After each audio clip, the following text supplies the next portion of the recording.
Hello friends, good morning. और अभी दिन का 10 बज चुका है। आज हम लोग का प्लानिंग है, जो हम लोग के जो ग्रुप में हम लोग डिसाइड किए हैं कि चुनारगढ़ जो फोर्ट है हम लोग वहाँ जाएं। और जैसा कि हम लोग करते हैं वैसे ही हम लोग शूट करेंगे और उम्मीद है आप लोग पसंद करेंगे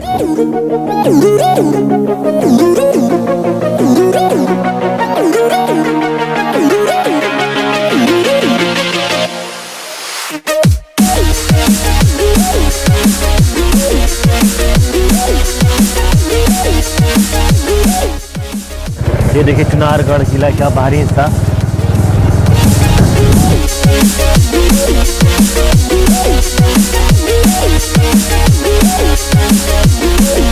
आप इस किला का बाहरी जो दीवार है, बाउंड्री, उसको आप देख रहे हैं। अभी हम लोग बिल्कुल करीब आ गए हैं, ऊपर की तरफ चढ़ रहे हैं हम लोग। और ये देखिए गंगा नदी, काफ़ी खूबसूरत नज़ारा है और इस किले की खूबसूरती को कई गुना बढ़ा देता है। काफ़ी चौड़ी यहाँ पे गंगा नदी है। और ये देखिए यहाँ पे टूरिस्ट काफ़ी दूर दूर से आए हुए हैं।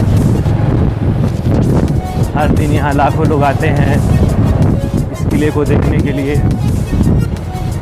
अब हम लोग को गाड़ी को यहीं पार करना होगा।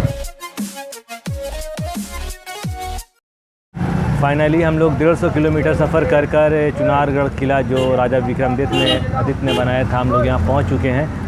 और आज संडे का दिन है, इसलिए यहाँ काफ़ी भीड़ भाड़ है।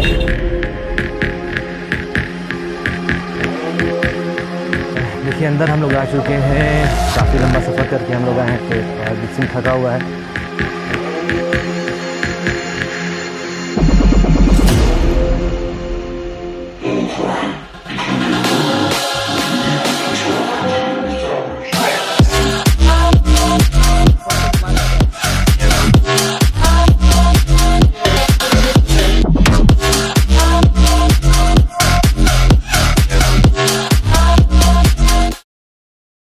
देखिए अभी जो हम लोग जा रहे हैं, रानी सूरमा का ये कुआं था जिसमें इसी मार्ग से वो नहाने जाती थी। आइए चलते हैं।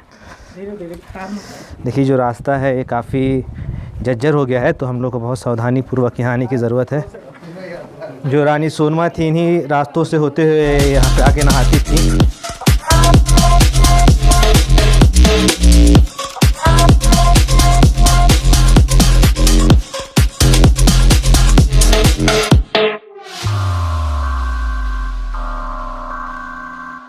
अभी हम लोग जहाँ पे हैं, ये रानी सूरमा का नहाने का स्नान घर था। ये इन्हीं रास्तों से होते हुए कुएं के पास जाती थी और वहाँ पे वो नहाती थी। आपसे रिक्वेस्ट है थोड़ा ऊपर में दिखाएं, वो जो बना हुआ है मेहराबनुमा, वहाँ से जो रानी की जो महिला सैनिक थी उससे वो निगरानी करती थी जब वो नहाने के लिए यहाँ आती थी। ये जो कुआँ है ये लगभग 1500 फीट गहरा है। कुआँ जो है इसका पानी काफ़ी गंदा हो गया है। लोग जो भी यहाँ पे आते हैं, जो भी खाने पीने की चीज़ें हैं, बोतल आप देख सकते हैं, तो इन सब चीज़ों से बचना चाहिए। आइए ऊपर चलते हैं और पूरा जो किला है घूमने की कोशिश करते हैं। लेटी हो रही है। जो भी यहाँ पे पर्यटक मिल रहे हैं उन लोग सब कह रहे हैं कि आपके चैनल को हम लोग ज़रूर सब्सक्राइब करेंगे और उसके बाद हम लोग फीडबैक देंगे आपको।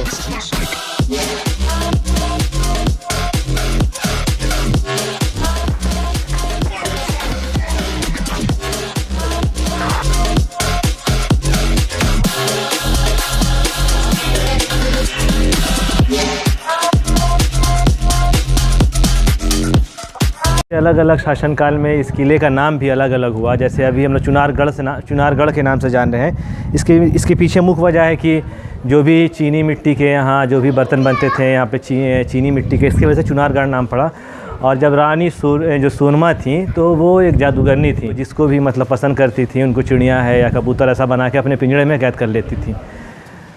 तो ये एक जादूगरनी का भी है, तो इसलिए इस महल का नाम नैना भी पड़ा, नैनागढ़। मालूम चलता है कि विष्णु जी का पहला कदम भी यहाँ गिरा था, इसीलिए इसका नाम चढ़नाथ कुछ करके भी है।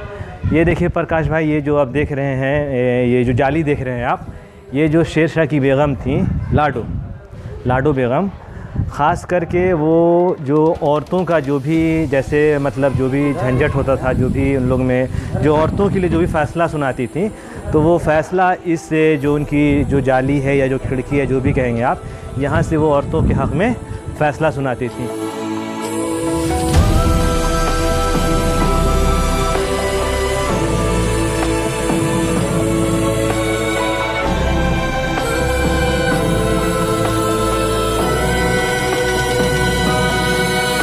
देखिए जो हमारे भाई हैं ये गाइड का काम यहाँ पे करते हैं, काफ़ी नॉलेज है यहाँ के बारे में, काफ़ी बहुत सारी जानकारी भी हमको ये दे रहे हैं, हमारी मदद कर रहे हैं।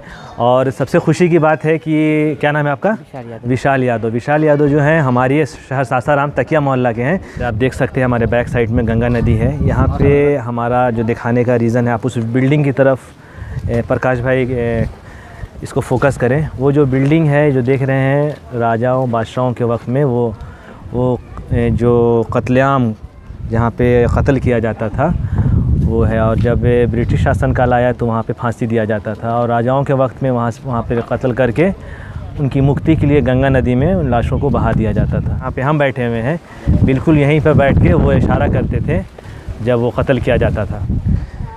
जैसा कि हिंदू धर्म के अनुसार यहाँ पे विष्णु जी ने अपना चरण रखा था, तो गंगा जी ने अपना जो परवा का रुख है उसको बदल दिया था और विष्णु जी के पैर को जैसा स्पर्श करके ये गंगा नदी यहाँ से उत्तर वाहिनी इसको कहा जाता है, उत्तर दिशा की तरफ मूव कर गई थी। तो जो सिर्फ गंगा जी आई थी, वो आई थी विष्णु जी के जो चरण का स्पर्श था उसको छूने के लिए। मेरा प्रकाश भाई से रहेगा, थोड़ा सा हम लोग चलते हैं आगे। यहाँ से हम लोग गंगा नदी को काफ़ी नज़दीक से देख सकते हैं। और यहाँ पे देखिए प्रकाश भाई, गंगा नदी कितनी चौड़ी हो गई है और अभी बरसात का वक्त है तो पानी ही बिल्कुल फुल चल रहा है। आप देख सकते हैं पानी जो है बिल्कुल ही किला की बाउंड्री से टच होता हुआ जा रहा है। इसीलिए ये यहाँ का किला है, इसकी खूबसूरती में ये चार चांद लग जा रहा है इससे गंगा नदी की वजह से। रानी सोनमा जब आई थी तो वो भी यहाँ पे राज की हैं, वो जादूगरनी थी। कहाँ से आए हैं आप लोग? जी यहीं पास के गांव से, चुनार क्षेत्र से। अच्छा, देखिए चुनार क्षेत्र से आए हैं, अपनी वाइफ को लेकर घूमने आए हैं। जी, कैसा लग रहा है आपको यहाँ पे आके? बहुत अच्छा, बहुत साल बाद आए हैं, 10 साल बाद आए। जी।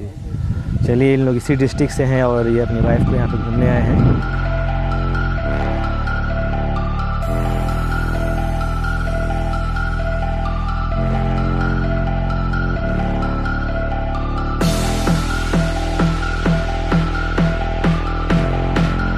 आइए अब हम लोग चल रहे हैं, काल कोठरी है और तहखाना है उस तरफ। ये जो जगह देख रहे हैं 1, 2 और 3, ये तहखाना है, काल कोठरी है।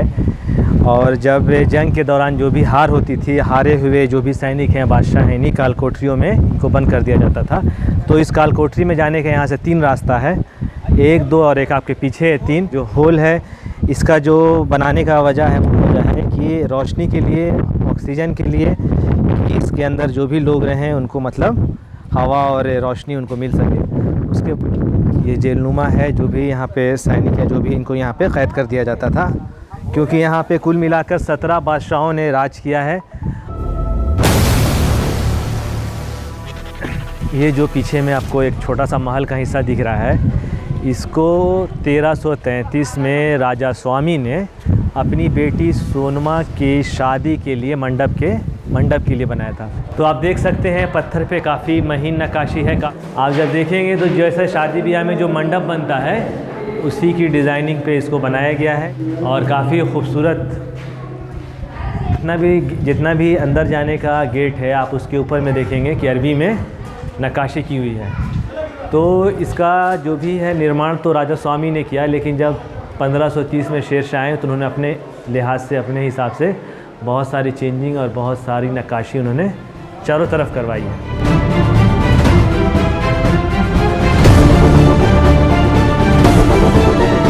ये जो देख रहे हैं ये बिल्कुल सुरंग का रास्ता था, जो अंग्रेज़ के वक्त में गवर्नर थे यहाँ के हेस्टिंग, उनके वक्त में ये बंद कर दिया गया। इसका वजह ये था कि जो उनकी फ़ौज थी जब इस सुरंग के अंदर गई तो वापस नहीं आई, तो जिसके बाद से इसको बंद कर दिया गया। ये जो सुरंग है ये लगभग 4 किलों पे ये जाके सुरंग निकलता है।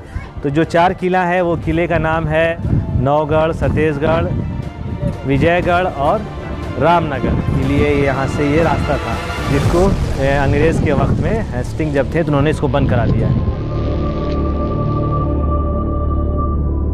ये देखिए अभी हम लोग जहाँ पे खड़े हैं ये समाधि स्थल है और ये समाधि जो है राजा विक्रमादित्य के बड़े भाई राजा भरतहरि जी का है। देखिए अभी हम लोग राजा विक्रमादित्य के बड़े भाई राजा भरतहरि की समाधि स्थल पे हैं।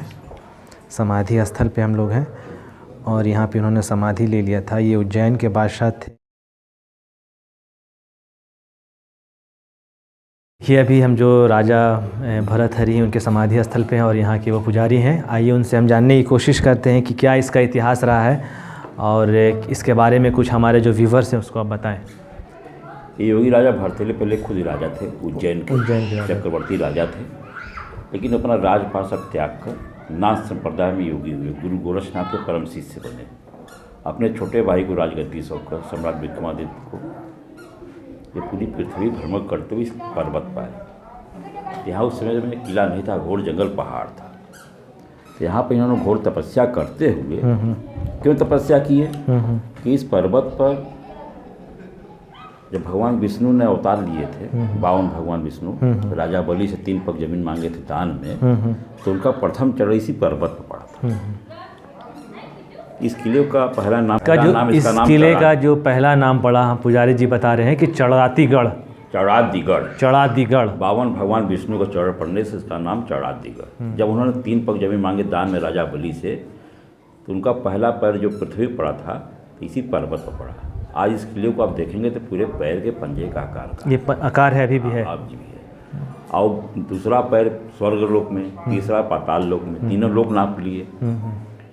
तो जब योगी भरतहरि यहाँ पर आए तो देखे भगवान विष्णु का चरण चिन्ह पड़ा हुआ है। गंगा नदी पास में बह रही है। इसी जगह से गंगा नदी उत्तर दिशा की तरफ बहती है। जी जी, काशी गई है जी। तो यहाँ पे इन्होंने कई हजार वर्ष तपस्या करते हुए यहाँ पे इनको सिद्धि वरदान मिला, अमरता का वरदान मिला। तब भगवान विष्णु का आदेश हुआ कि आप जीवंत समाधि ले लीजिए।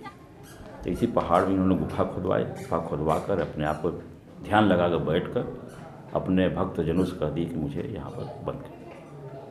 तो ये वही जगह है, योगी राज भरतहरि की समाधि है। तब इनके भाई को पता चला, विक्रमादित्य को मालूम पड़ा कि हमारे भाई यहाँ पर चढ़ातीगढ़ पर स्थल पर समाधि जब ले ली है जीवंत, तो इनके सुरक्षा के लिए इन्होंने किले का निर्माण करवाया 56 BC में। देखिए, जैसा कि पुजारी जी ने काफ़ी जानकारी दी, इन्होंने पूरे इतिहास को कुछ मिनट में हम लोगों के आँख के सामने ला दिया। तो जो हमारा चैनल है इनका धन्यवाद देता है और उम्मीद है कि जो भी हमारे दर्शक हैं, जो भी इसको देखें, उनको बहुत अच्छी जानकारी मिली होगी। जैसा कि पुजारी जी ने बताया था कि ये जानकारी आपको किताबों में नहीं मिलेगी, तो हमारी चैनल इनको